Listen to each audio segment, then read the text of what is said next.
Assalamu alaikum students. Our today's topic is Fourier transforms of derivatives. ठीक है, अगर कोई भी फंक्शन जो कि डेरिवेटिव के फॉर्म में दिया हो तो उसका फोरियर ट्रांसफॉर्म फाइंड करने का क्या फॉर्मूला होता है वो आज हम देखते हैं। ठीक है, उसके लिए थ्योरम है, उसकी क्या स्टेटमेंट है कि एफ एक्स जो है, जो फंक्शन है जिसका कि फोरियर ट्रांसफॉर्म जो है एग्जिस्ट करता हो उसके लिए, और वो फंक्शन क्या होना चाहिए, डेरिवेटिव के फॉर्म में हो, तो उसका हम जो है फोरियर ट्रांसफॉर्म वो कैलकुलेट करेंगे।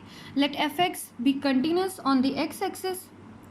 ठीक है, एफ एक्स जो है फंक्शन वो कंटिन्यूस भी है, और जो फंक्शन का डेरिवेटिव है वो पीसवाइज कंटिन्यूस और absolutely integrable on minus infinity to infinity. ठीक है, पीसवाइज कंटिन्यूस और एब्सोल्युटली इंटेग्रेबल का क्या मतलब है कि एफ एन ऑफ एक्स का जो है वो फोरियर ट्रांसफॉर्म एग्जिस्ट करता है।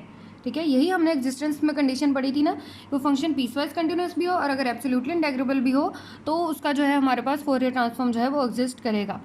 तो एफ एन पीसवाइज कंटिन्यूस है, और अगर हमारे पास ये जो फंक्शन का डेरिवेटिव है एफ के ऑफ एक्स, ये हमारे पास ज़ीरो को अप्रोच करे जब हम एक्स को अप्रोच करवाएं टुवर्ड्स पॉजिटिव इन्फिनिटी और नेगेटिव इन्फिनिटी।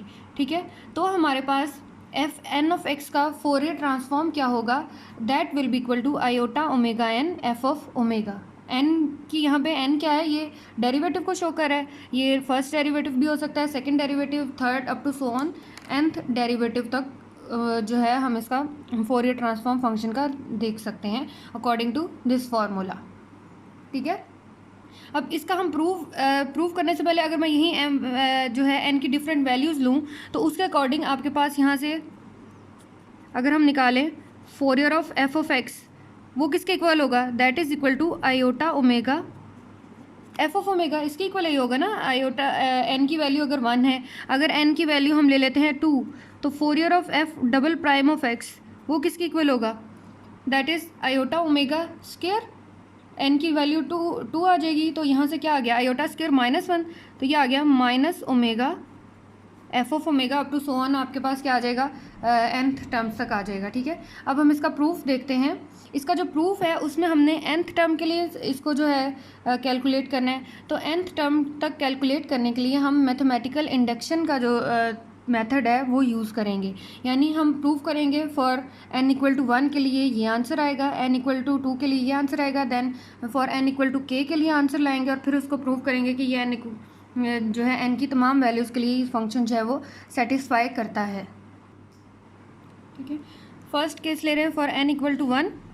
जब n 1 होगा then Fourier of F prime of x that is equal to F prime of X के ऊपर फोरियर की डेफिनेशन अप्लाई की, वो क्या है, minus infinity to infinity integral E minus iota omega x F prime of x. अब इस function को हमने इंटीग्रेट किया, इंटीग्रेट करने के बाद अब ये वाली जो फर्स्ट टर्म है इसमें अगर हम जो है x की वैल्यू इन्फिनिटी या नेगेटिव इन्फिनिटी पुट करें तो फंक्शन हमें क्या वैल्यू देगा, वो ज़ीरो वैल्यू देगा। ठीक है, यही बात यहाँ स्टेटमेंट में भी बोली है दैट जो फंक्शन है ये आपको k की डिफरेंट वैल्यूज़ के लिए ज़ीरो को अप्रोच करेगा when x approaches to positive infinity और नेगेटिव इन्फिनिटी। ठीक है, तो ये वाला वैल्यू जो है ये किसको कन्वर्ज करेगी या किसके इक्वल आ गई, ज़ीरो के इक्वल, और रिमेनिंग इंटेग्रल का क्या रह गया, plus iota omega minus infinity to infinity e minus iota omega x f of x d x. अब इतना इंटेग्रल देखो, ये आपके पास फोरियर का ही इंटेग्रल नहीं बन रहा, Fourier transform of F of x. ठीक है,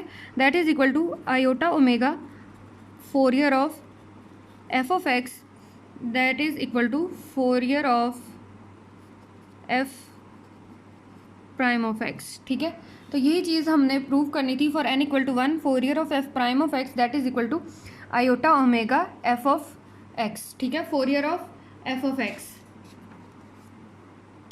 अब नेक्स्ट हम अज्यूम करते हैं that this result is true for n equal to k।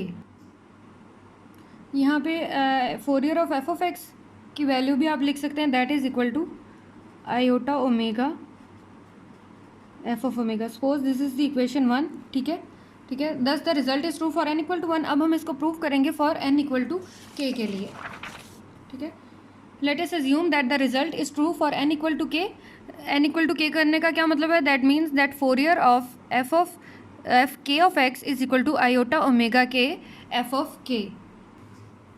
अब यहाँ पीछे जो मैंने ये इक्वेशन 1 लिखी है, इसमें क्या है, Fourier of F prime of x that is equal to iota omega F of omega. इसको अगर मैं एफ प्राइम को सपोज कर लूँ सम वेरिएबल यू के इक्वल, तो उसके करस्पॉन्डिंग इसका फोरियर ट्रांसफॉर्म होगा। That means Fourier of u prime of x equal to iota omega Fourier of u of x. यानी यू पीछे जो फंक्शन हमने इक्वेशन 1 लिया उसमें एफ प्राइम ऑफ एक्स था, एफ की जगह पे अगर मैं वेरिएबल यू यूज़ करूँ क्योंकि हमने सब्सटीट्यूशन करनी है, तो उसके अकॉर्डिंग अब यहाँ से हमने लेट कर लिया that u of x equal to f k of x. ठीक है, इक्वेशन 2 में यहाँ पे अगर आप लेट कर लें that f k of x equal to u of x, तो अकॉर्डिंग टू इक्वेशन 3 हमारे पास यहाँ से हमने क्या कैलकुलेट करना है, Fourier of u prime of x. U of x क्या गिवन है, एफ के ऑफ एक्स, तो यू प्राइम ऑफ एक्स क्या होगा, that is equal to F of k plus 1 of x that is equal to iota omega Fourier of u of x. U of x किसके equal let किया है, F k of x. ठीक है, ये value आ गई। अब यहाँ से हमारे पास ये क्या बन गया, आयोटा ओमेगा। अब Fourier of f k of x, इसको हमने इधर अज्यूम किया स्टार्ट में that Fourier of f k of x equal to iota omega k f of omega. ठीक है, इसकी यहाँ पे वैल्यू पुट कर दें, iota omega power k and f of omega. अब बेसिस सेम है तो क्या होगा, यहाँ से पावर्स ऐड हो जाएंगी, आयोटा ओमेगा पावर के plus 1 and f of omega. तो यही चीज़ यहाँ से अब हमारे पास क्या ट्रू आ गया, that the result is true for n equal to k plus 1।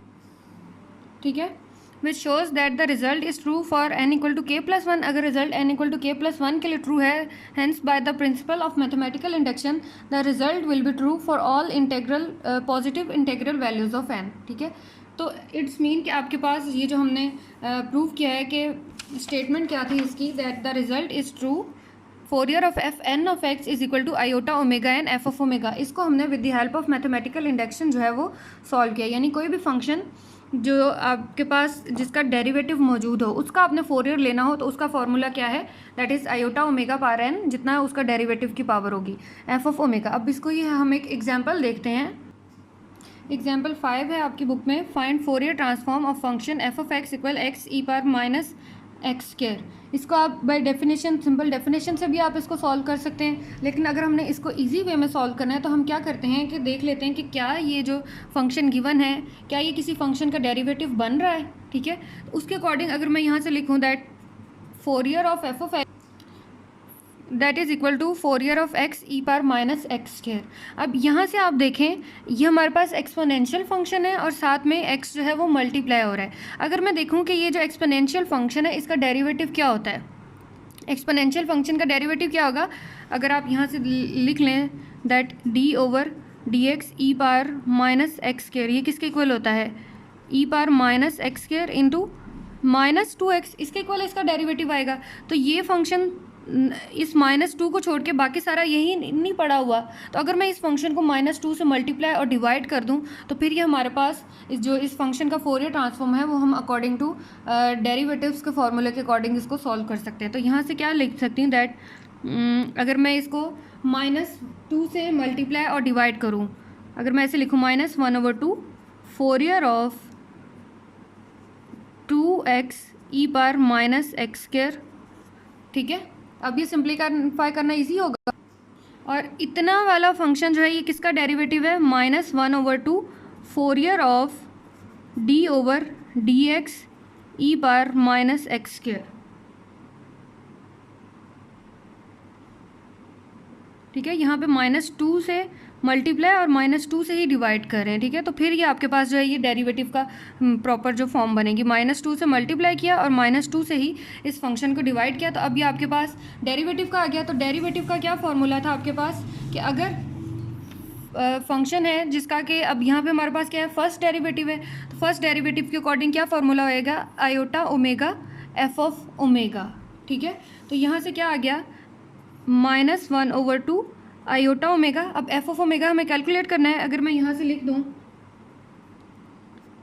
Fourier of E power minus x square, ये देखें अब हमें किसका फंक्शन ई माइनस एक्स स्क्वायर का फोरियर ट्रांसफॉर्म कैलकुलेट करना है। अब प्रीवियस जो एग्जांपल 4 थी उसमें आपने रिजल्ट किया था दैट फोरियर ऑफ फंक्शन आपके पास क्या था, e power minus a x square, इसका फोरियर किसके इक्वल आया था, that is equal to pi over a under root e bar minus omega square over 4a। अब इस केस में, इस एग्जांपल में हमारे पास a की वैल्यू क्या है, 1 है, तो इसके अकॉर्डिंग यहाँ से इसका फोरियर क्या आ गया, -1/2 iota omega into square root pi e bar minus omega square over 4।